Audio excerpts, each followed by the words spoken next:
Hey guys, நாம இந்த வீடியோல ஈவில் வித்தின் 2ங்கிற இந்த கேமோட ஸ்டோரி பத்தி தான் பார்க்க போறோம். நீங்க நம்ம சேனலுக்கு புதுசா வந்திருந்தீங்க அப்படின்னா மறக்காம சப்ஸ்கிரைப் பண்ணிட்டு பக்கத்துல இருக்கிற அந்த பெல் ஐக்கானையும் பிரஸ் பண்ணிக்கோங்க.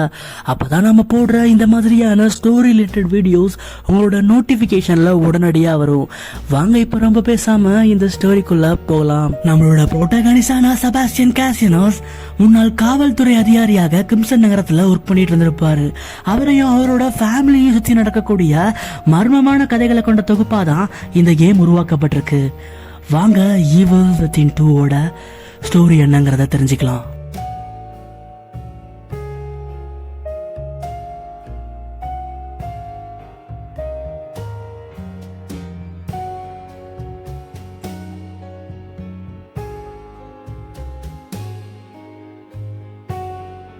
கதையோட தொடக்கத்துல நம்ம செபாஸ்டியன் காசினோஸ் ஒரு வீடு கொழுந்து விட்டு எரியறத பாக்குறாரு. அதை பார்த்ததுமே இது நடக்க கூடாது, இது ஏன் இப்படி நடக்குது, இது நான் திரும்பவும் நடக்க விட மாட்டேன் அப்படின்னு கத்திட்டே அந்த வீட்டை நோக்கி ஓடி போறாரு. வீட்டுக்குள்ள போனதும் தன்னோட பொண்ணான லில்லியோட குரல் கேக்குது.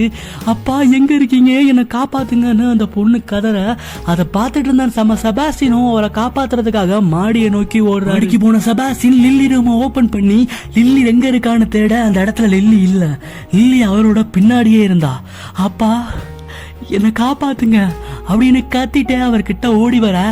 உனக்கு ஒன்னும் ஆகல செல்லம், உன்னை நான் காப்பாத்திட்டேன் அப்படின்னு அவர் நினைக்கும் போதே அந்த இடத்துல லில்லி நெருப்பா கொழுந்து விட்டு எரிய செபாஸ்டியன் ஒரு கெட்ட கனவுல இருந்து முழிக்கிறாரு. கனவுல இருந்து எந்திரிச்ச செபாஸ்டியனோட ஆப்போசிட்ல அவரோட பழைய நண்பரான கிட்மேன் இருந்தாங்க. கிட்மேனை பார்த்த செபாஸ்டியனுக்கு இன்னும் கோபம் ரொம்பவே அதிகமாயிருது. ஏ கிட்மேன், 3 வருஷமா நான் உன்னை தேடிக்கிட்டு இருக்கேன், நீ என்னையே ஏமாத்திட்டு எங்கேயோ ஓடி போயிட்டல, சொல்லு அந்த மோபிஸ் ஏஜென்ட்ஸ பத்தி சொல்லு அப்படின்னு சொல்லி நம்ம கிட்மேனை பார்த்து கேட்க சொல்றாங்க. செபாஸ்டியன், அதெல்லாம் இப்ப முக்கியமே இல்ல, நான் எதுக்கு வந்திருக்கேன்னு தெரியுமா, இந்த போட்டோவை கொஞ்சம் பாரு, அப்பதான் நான் எதுக்கு வந்திருக்கேங்கிறது உனக்கு நல்லாவே புரியும்னு சொல்லி ஒரு போட்டோவை நம்ம செபாஸ்டியன் கிட்ட காட்ட, அந்த போட்டோல தன்னோட ஃபேமிலி இருக்கிறத பார்த்த நம்ம செபாஸ்டியனுக்கு ரொம்பவே பெரிய ஷாக். அதனால இன்னும் கோபமாகி கிட்மேனை பார்த்து, ஏய் கிட்மேன், இதை எங்க இருந்து எடுத்த, இந்த போட்டோ உனக்கு எப்படி கிடைச்சதுன்னு சொல்லி கிட்மேனை பார்த்து கேட்க, கிட்மேன் அதெல்லாம் முக்கியமே இல்ல, உன் பொண்ணு லில்லி உயிரோட தான் இருக்கா, அதுக்காக தான் உன்னை நான் தேடி வந்தேன் அப்படின்னு சொல்றாங்க. இதெல்லாம் கேட்ட செபாஸ்டியனுக்கு கோபம் இன்னுமே அதிகமாகுது.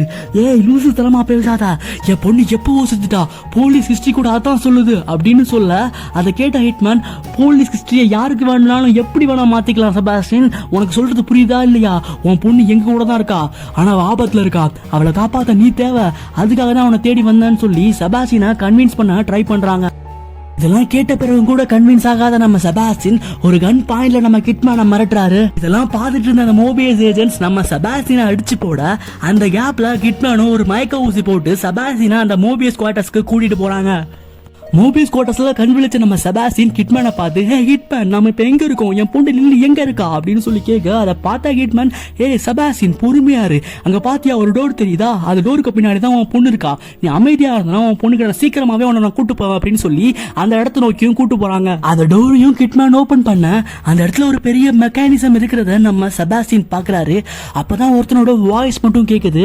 அவன் என்ன சொல்றான்னா, செபாஸ்டியன் காசினோஸ், நீங்க வருவேன்னு எனக்கு நல்லாவே தெரியும், உன்னை பத்தி மோபியஸ் ஏஜென்ட் ஆன என்னோட கிட்மேன் எல்லாமே சொல்லியிருக்கா, உன் கண்ணுக்கு முன்னாடி இருக்கே அது என்னன்னு உனக்கு தெரியுமா, இதுதான் உலகத்திலேயே யாரும் நினைச்சு பார்க்க முடியாத ஒரு மிஷின். இந்த மிஷின் மூலமா புதுவிதமான உலகத்தை நாங்க உருவாக்குவோம். அதுக்கு தேவைப்பட்டதெல்லாம் ஒரு குழந்தை, ஏன்னா ஒரு குழந்தை மட்டும்தான் அந்த உலகத்திலேயே ஹாப்பியா இருக்கும். அதுக்காக தான் உன் பொண்ணை நாங்க யூஸ் பண்ணோம், உன் பொண்ணை தான் இந்த மிஷினை நாங்க கனெக்ட் பண்ணிருக்கோம். ஆனா துரதிருஷ்டவசமா உன் பொண்ணோட சிக்னல்ஸ் கட் ஆச்சு, அவங்கள தேடி போன எங்களோட மோபியஸ் ஏஜென்ட்ஸோட சிக்னல்ஸும் கட் ஆயிடுச்சு. அதனாலதான் கிட்மேன் உன்னை பத்தி சொன்னான், நீ உன் பொண்ணுக்காக என்ன வேணா செய்வியாமே, அதனால இந்த மிஷினோட உன்னை இணைச்சிக்கோ, ஒன்னு உன் பொண்ணை காப்பாத்து, இல்லைன்னா அவளை சாக விடு, இது எல்லாமே உன்னோட விருப்பம்.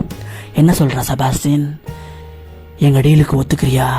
அந்த மர்மமான மனுஷன் சொன்னது எதுவுமே புரியலனா கூட செபாஸ்டியனுக்கு புரிஞ்சது என்னன்னா தன்னோட பொண்ணை காப்பாற்றணும்னா அந்த மிஷினோட தன்னை இணைச்சுக்கணுங்கிறது தான். அதனால செபாஸ்டியன் கிட்மேன் கிட்ட, ஹிட்மேன் நான் கண்டிப்பா லில்லியை காப்பாத்துவேன், நான் என்ன பண்ணணுங்கிறத மட்டும் சொல்லுன்னு சொல்லி கேட்க, கிட்மேனும் நீ சீக்கிரமா அந்த மிஷின்ல உன்னை இணைச்சிட்டு லில்லியை காப்பாத்து, அவளை எப்ப கண்டுபிடிக்கிறியோ அப்ப எனக்கு ஒரு சிக்னல் மட்டும் கொடு, நான் உன்னை ஈஸியாவே இந்த மிஷின்ல இருந்து வெளியே கொண்டு வந்துருவேன், சீக்கிரமா போயிட்டு உன் பொண்ணை கண்டுபிடிச்சிட்டு எங்களுக்கு ஒரு சிக்னல் கொடுன்னு சொல்லி அவரை அந்த மிஷின்ல இன்ஜெக்ட் பண்ணி அனுப்பி வைக்கிறாங்க. மிஷினோட கனெக்ட் ஆன நம்ம செபாஸ்டியன் ஒரு வித்தியாசமான ஒரு உலகத்துக்குள்ள போறத ஃபீல் பண்றாரு. அவரால் மறக்க முடியாத நிறைய கெட்ட கனவுகளும் அந்த இடத்துல அவருக்கு தோணுது. அதுக்கப்புறமா ஒரு வழியா அந்த இடத்துல லேண்ட் ஆக அந்த இடத்துல தான் ஈவில் வித்தின் 2ன்னு போட்டு இந்த கதையோட ஸ்டோரி ஆரம்பிக்குது.